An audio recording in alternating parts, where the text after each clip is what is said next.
बिस्मिल्लाहिर्रहमानिर्रहीम। अल्लाहुम्मा सल्लि अला मुहम्मद व अला आलि मुहम्मद कमा सल्लैता अला इब्राहीम व अला आलि इब्राहीम इन्नका हमीदुम मजीद। अल्लाहुम्मा बारिक अला मुहम्मद व अला आलि मुहम्मद कमा बारकता अला इब्राहीम व अला आलि इब्राहीम इन्नका हमीदुम मजीद। अस्सलामु अलैकुम व रहमतुल्लाहि व बरकातुहू। उम्मीद करती हूँ आप सब खैरियत से होंगे और दुआ भी करती हूँ अल्लाह तबारक तआला आप सबको सलामत रखे, खुश रखे, शाद व आबाद रखे। और जो मेरी वीडियो फ़र्स्ट टाइम देख रहे हैं या वैसे देखते हैं और सब्सक्राइबर नहीं हैं वो मेरे, तो उनसे गुजारिश है कि अगर आप मेरी वीडियो देखते हैं, अच्छी लगती है तो सब्सक्राइब भी कर दें, उससे आपका भला हो जाएगा। आपके लिए दुआ भी कर दिया करूँगी तो आप मेरी दुआ में शामिल हो जाया करेंगे। और बात अच्छी लगी हो तो लाइक भी कर दीजिएगा। आज की बात का आगाज़ करती हूँ, आपसे अच्छी सी बात शेयर करती हूँ कि एक जगह पे एक दरवेश साईं आदमी रहता था और उस साईं आदमी के पास लोग जाया करते थे और उससे कहते थे कि आप, जब बारिश नहीं होती थी तो वो वहाँ जाके उससे कहते थे कि आप हमारे लिए दुआ कर दें अल्लाह, ताकि अल्लाह तबारक तआला हमें बारिश अता कर दे। अच्छा, वो साईं आदमी क्या करता था कि वो ना जब भी अपने अल्लाह से कोई अपनी बात मनवाना चाहता था ना, तो वो उसको यकीन था अपने अल्लाह के ऊपर कि वो अपनी जो उसकी झोपड़ी थी, कुटिया थी, उससे बाहर निकल के ना वो नाचना शुरू कर देता था। अब वो उस देर तक नाचता रहता जब तक कि अल्लाह तबारक व तआला उसकी बात पूरी नहीं कर देते थे। तो वो बारिश का सिलसिला भी ऐसे ही था, जब भी लोगों को बारिश की ज़रूरत पड़ती उसी बुज़ुर्ग के पास चले जाते और उससे कहते कि जी बाबा जी आप हमारे लिए दुआ कर दें और आप जो है ना अल्लाह से मनवा लें, अल्लाह पाक हमें बारिश अता कर। बाबा जी ऐसे ही करते। अब वहाँ के जो कुछ चंद लोग थे, लड़के कह लें कि कुछ लड़के थे, तो वो दोस्त थे आपस में। उन्होंने जब ये सारा माजरा उनके सामने था वो देखते रहते थे। एक दिन उन्होंने सोचा कि यार, जब बाबा नाच नाच के अपने अल्लाह को मना लेता है और बारिश शुरू हो जाती है, उनके तो ज़हन में यही था कि बाबा नाचता है तो बारिश आ जाती है, तो हम भी नाचेंगे और बारिश आ जाएगी। लो जी, फिर क्या हुआ, उन लड़कों ने नाचना शुरू कर दिया। अब वो नाच के बिल्कुल ऐसे थक गए कि उनकी हिम्मत जवाब दे गई और उनसे हिला भी नहीं जा रहा था, वो इतना नाचे, लेकिन बारिश नहीं हुई। और फिर उन्होंने कहा यार बारिश नहीं होने वाली है, ये तो वैसे ये होता है कि कहीं बादल बने होते हैं या कुछ बारिश का मूड होता है, उसने होनी होती है, और ये लोग बाबा के पास चले जाते हैं और बाबा से कहते हैं तो बाबा नाचता है तो बारिश हो जाती है। अगर बारिश नाचने से होती तो हम सुबह से लेके अभी तक नाच रहे हैं, हमने इतना नाचा है कि हम थक गए हैं, हालांकि नौजवान हैं, हमारी एनर्जी ख़त्म हो गई है, लेकिन बारिश होने का नाम ही नहीं ले रही। अब उन्होंने ये सोचा और लोगों ने कहा कि नहीं, आपके नाचने से कुछ नहीं होगा। अब बाबा के पास जाते हैं क्योंकि मौसम बिल्कुल साफ़ है, कोई बादल, कोई आसार, दूर दूर तक बारिश की नज़र नहीं आ रहे, तो लिहाजा बाबा के पास जाते हैं, फिर देखते हैं। अच्छा, क्या हुआ कि वो सारे लोग ना बाबा के पास चले गए, बाबा की झोपड़ी के पास। बाबा से जाके कहते हैं कि बाबा जी हमें बारिश की ज़रूरत है और आप जो है ना अल्लाह से दुआ कर दें कि अल्लाह बारिश दे दे और हमें बहुत ज़रूरत है बारिश, ताकि आज ही हो जाए। तो बाबा ने कहा ठीक है, मैं अल्लाह से दुआ करूँगा। उन्होंने कहा नहीं जी नहीं, हमें तो बारिश की बहुत ज़रूरत, ज़्यादा ज़रूरत है, आज ही बारिश हो जाए। अब बादल नहीं थे, कोई भी बारिश के आसार नहीं थे, हवा नहीं, कुछ भी नहीं था। खैर बाबा जी अपनी झोपड़ी से बाहर निकले और बाबा जी ने नाचना शुरू कर दिया। बाबा जी झोपड़ी के बाहर काफ़ी देर तक नाचते रहे।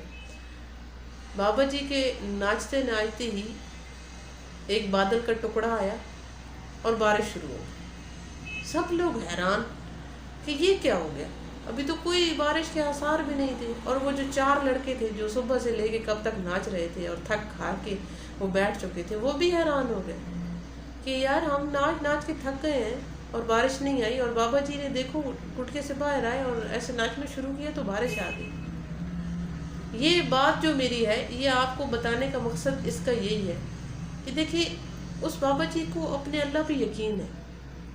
अब वो बाबा जी को इतना यकीन है पुख्ता कि मैं नाचूंगा और मेरा अल्लाह बारिश कर देगा। अब जो वो लड़के हैं उनको ये नहीं पता कि हमने यकीन किस पे करना है, सिर्फ उन्होंने ये सुना कि बाबा नाचता है और बारिश हो जाती है, तो उन्होंने कहा हम भी नाचें।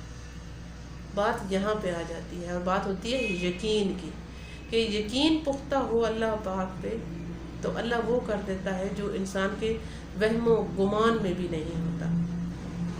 اللہ وہ کر دیتا ہے جو آپ دماغوں میں سوچتے ہیں کہ اللہ ہمیں یہ دے دے، اللہ یہ کر دے گا، اور اللہ وہاں سے اسباب پیدا کر دیتا ہے. اللہ کبھی بھی اپنے بندے کو اس پر جو یقین کرتا ہے، اللہ پہ یقین کرتا ہے، اس کو ٹوٹنے نہیں دیتا. اس یقین کو ہمیشہ قائم رکھنے کے لیے اللہ تبارک و تعالیٰ بہت ساری چیزوں سے نوازتا ہے. ہم انسان ہی ہیں جو مشکل پڑنے پر، حالات کچھ ڈاؤن ہونے پر نا امیدی کا شکار ہو جاتے ہیں، اپنی امیدیں، اپنی چیزیں کھو دیتے ہیں. لیکن ایک بات ضرور ہے، یہ میں اپنے دل سے آپ کو بتانا چاہتی ہوں کہ جب آپ بالکل اکیلے ہو، یا آپ رات میں آپ کی آنکھ کھل جائے، آپ وضو کریں، آپ جائے نماز بچھائیں، آپ وہاں اللہ سے کنیکٹ ہو جائیں، بس صرف اللہ ہو، آپ ہو، اور تیسرا کوئی شخص بھی نہ ہو. اتنا سکون آتا ہے نا عبادت میں، اتنا سکون آتا ہے.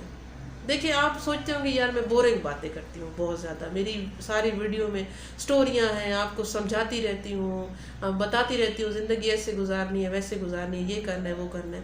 لیکن انسان وہی بات کرتا ہے جو اس کے اوپر گزر کے آ چکی ہوتی ہے، جو وہ گزار چکا ہوتا ہے. انسان وہی بات کر سکتا ہے. تو یہ چیز میں خود اپنے اوپر جو چیز گزارتی ہوں نا، وہ پھر میں آپ کے ساتھ شیئر کر دیتی ہوں کہ آپ بھی اس سے لطف اندوز ہوں، اس کا فائدہ حاصل کریں. اس کی جو ایک اس چیز میں سکون ہے نا، میں آپ کو سکون کی باتیں بتاتی ہوں تاکہ آپ کی زندگی میں سکون آ جائے، آپ کے اندر سکون آ جائے. تو یہ چیزیں میں نے بہت زیادہ نوٹ کی ہیں. میں آپ سے ہنسی مذاق، کوئی فنی ایسی باتیں بھی کر سکتی ہوں، لیکن میں چاہتی ہوں کہ جو میں اندر کا سکون ہے نا، میں آپ سے وہ شیئر کروں.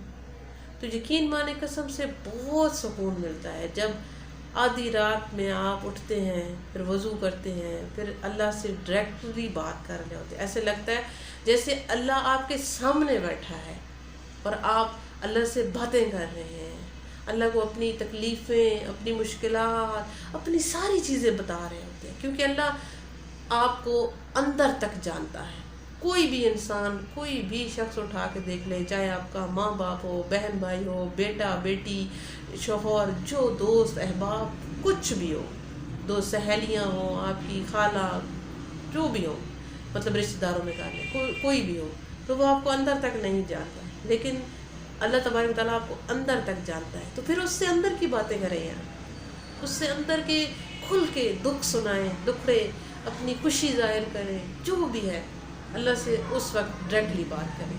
پھر دیکھیں سکون ہے کیا، آپ کو سکون ملتا کیسے ہے، آپ کامیاب ہوتے کیسے ہیں، آپ کو کامیابی کی بلندیوں تک اللہ لے کے کیسے جاتا ہے. صحیح بات ہے، اللہ وہاں سے وسیلے پیدا کر دیتا ہے جہاں سے آپ کی سوچنے کی صلاحیت ختم ہو جاتی ہے، اللہ کی شروع ہو جاتی ہے. میں آپ کو اگر اپنی مثال دوں کہ جو حالات جس میں گزر کے آ رہی ہوں، میں اتنی مشکل سے، حالانکہ مجھے یہ بات یہاں پہ نہیں کرنی چاہیے، لیکن کبھی کبھی ایسا ہوتا ہے نا کہ انسان کسی سے بات کر کے انسان کے دل کا بوجھ ہلکا ہو جاتا ہے. تو یہی بات ہے. تو اتنی مشکل سے یہاں تک پہنچی ہوں یا چل کے آئی ہوں، اور میری کوشش بھی یہ ہے کہ اللہ تبارک تعالیٰ مجھے صرف اپنا جو ہے وہ محتاج رکھے اور کسی کا محتاج نہ کرے. ایسے بھی ہوتا ہے کہ ابھی اگر کھا لیے نا روٹی، تو اگلے 2 دن تک آپ کے پاس کوئی وسائل نہیں ہے، کوئی چیز میسر نہیں ہے کہ آپ روٹی کھا سکیں. لیکن کہاں سے اللہ پاک اسباب پیدا کر دیتا ہے، یہ سوچ سے بھی باہر ہے، یہ سوچ سے بھی باہر ہے. اللہ کا جتنا شکر ادا کرے کم ہے. ہر حال میں اللہ کا شکر ادا کرنا چاہیے. اور یہ جو اللہ کا شکر دل سے ادا ہوتا ہے نا، یہ تب ہوتا ہے جب انسان کا اندر سے جو دل ہے نا، وہ ان چیزوں کو، سب باہر کی چیزوں کو نظر دیکھ رہا ہوتا ہے کہ یہ میرے ساتھ یہ ہوا ہے، یہ ہوا، بہت زیادہ دکھی ہو. اللہ کے قریب وہی انسان ہوتا ہے جو بہت زیادہ اندر سے دکھی ہو، وہی قریب ہو سکتا ہے. ورنہ مجھے نہیں لگتا کہ کوئی خوشی میں جو ہے وہ اللہ کے قریب ہوتا ہوگا. میری باتیں شاید بورنگ ہوگی آپ کے لیے، آپ سوچتے ہوں گے یہ بورنگ باتیں کرتی ہیں، تو کوئی بات نہیں. جو یہ چیز سمجھتے ہیں ان کو ضرور پتہ ہوگا. اللہ تبارک تعالیٰ ہم سب کی زندگیوں کو آسان کر دے اور میری مشکلات بھی حل کر دے، آپ کی مشکلات بھی حل کر دے۔ ملتے ہیں پھر کسی اچھی سی اور نئی بات کے ساتھ، تب تک کے لیے شاہین اختر پٹھانی کو دیجیے اجازت۔ میری بات اچھی لگی ہو تو لائک ضرور بنتا ہے، لائک کر دیجیے، اور اپنا بہت سارا خیال رکھیے۔ فی امان اللہ۔